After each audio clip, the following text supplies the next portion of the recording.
These last three problems are still literal problems, right? Literal problems. 23, 24, and 25, they're literal problems because they involve more than one variable.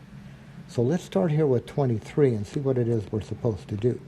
In 23, we want to solve for n, right? Solve for n in this formula right here. Now I'm going to write the formula.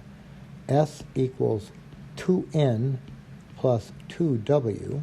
And we want to solve this for n. So we have an addition and a multiplication. Let's get rid of this addition first. So I think the plan should be here to subtract that 2w.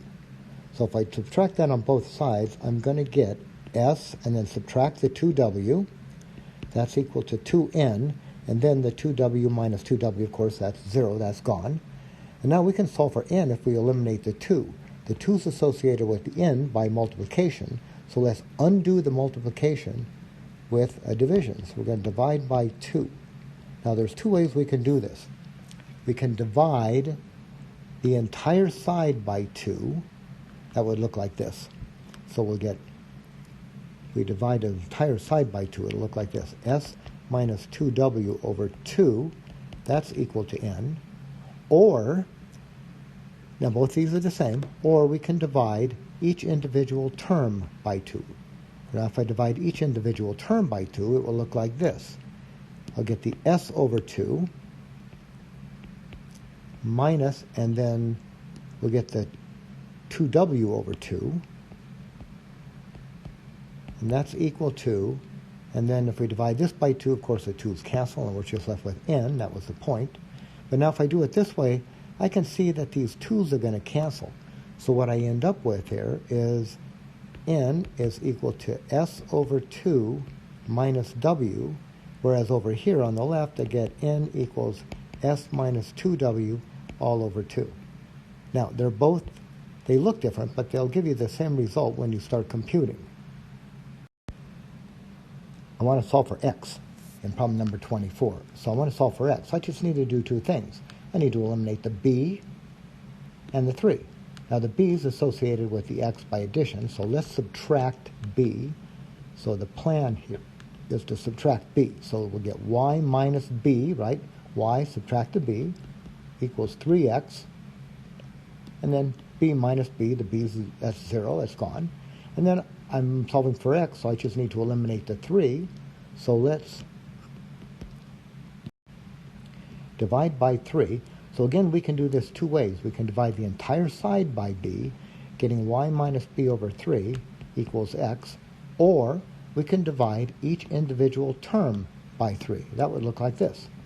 Y over 3 minus b over 3 equals x.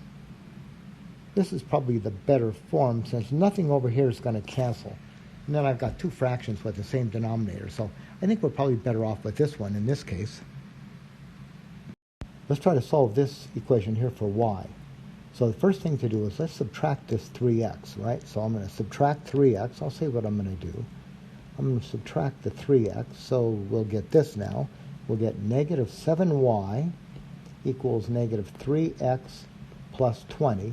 Or, you know, if you wanted, you could write 20 minus 3x. But usually we like the variable to come before the constant. So I'll put the variable before the constant.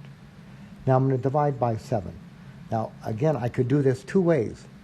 So I'm going to say what I'm going to do. I'm going to divide here by negative 7. And I could do it two ways. I can divide the entire side by negative 7, in which case it will look like this. Y is equal to negative 3x plus 20 all over negative 7. Or I can divide each individual term. This one, and this one by negative 7. Here's what that one's going to look like. That would look like y equals negative 3x over negative 7 plus 20 over negative 7. Now, over here, negative over negative is positive, and I'm going to write this as this. Y equals 3/7 x, and then here I've got positive and negative. That's just a negative, so I'll get minus 20 over 7. This is probably the better form, because up here I've got two fractions with the same denominator. I could just combine those.